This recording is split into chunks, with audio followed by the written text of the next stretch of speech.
Знаете, че не ги чуе на митинга. Чакай!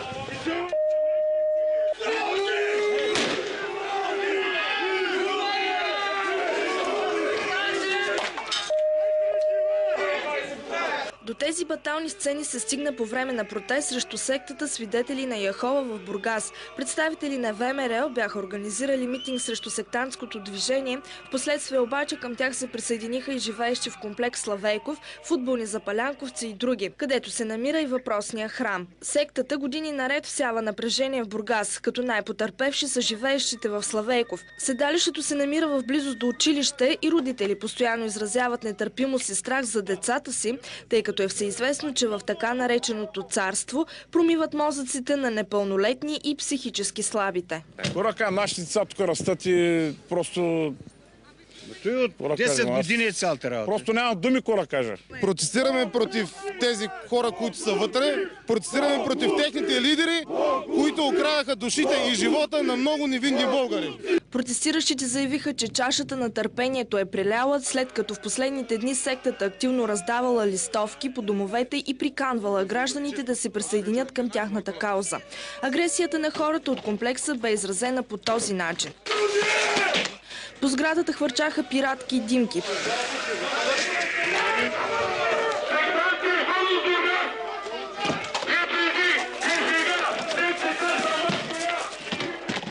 Пристигна полиция на мястото, както и линейки на спешния център, които извозиха 5 от пострадалите сектанти. Някои от протестиращите бяха отведени във второ РПУ за разпит. В сградата на Свидетели на Яхова се бяха събрали последователи, тъй като празнували Великден по своите изкривени канони. Ние искаме да честваме смъртта на Исус Христос, т.е. да разберем стойността на жертвата на Исус. Не случайно храмът Свидетели на Яхова умишлено е построен в близост до училище и до детска градина. По документи той се води офис, но тук се извършват вече години наред сектантски проповеди.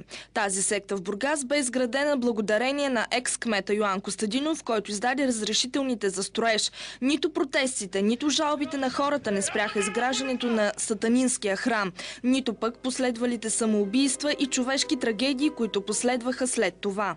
Много хора изпитваха неимоверен ужас. Бяха тръгнали по училищата и принуждавали малки деца, 4-5 клас, да се самоубият до края на часовете, и това го имаме на запис, аз съм ги пущал тези по телевизия СКАТ, ако не, ще убият родителите им.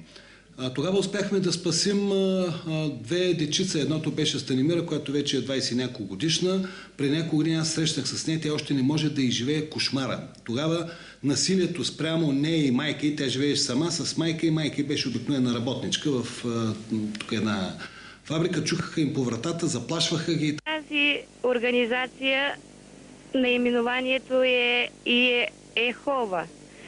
Драги майки, драги скъпи родители, пазете вашите дечица. Не успях да опазя моето дете. Това, което мога да кажа за свидетелите на Яхова е, че може да се каже, че лично съм пострадал от тях. Преди няколко години мой много близък приятел, само за 2 или 3 години, след като се подлъга и беше подлъган да влезе в тази секта, всъщност аз не мога да я нарека и секта.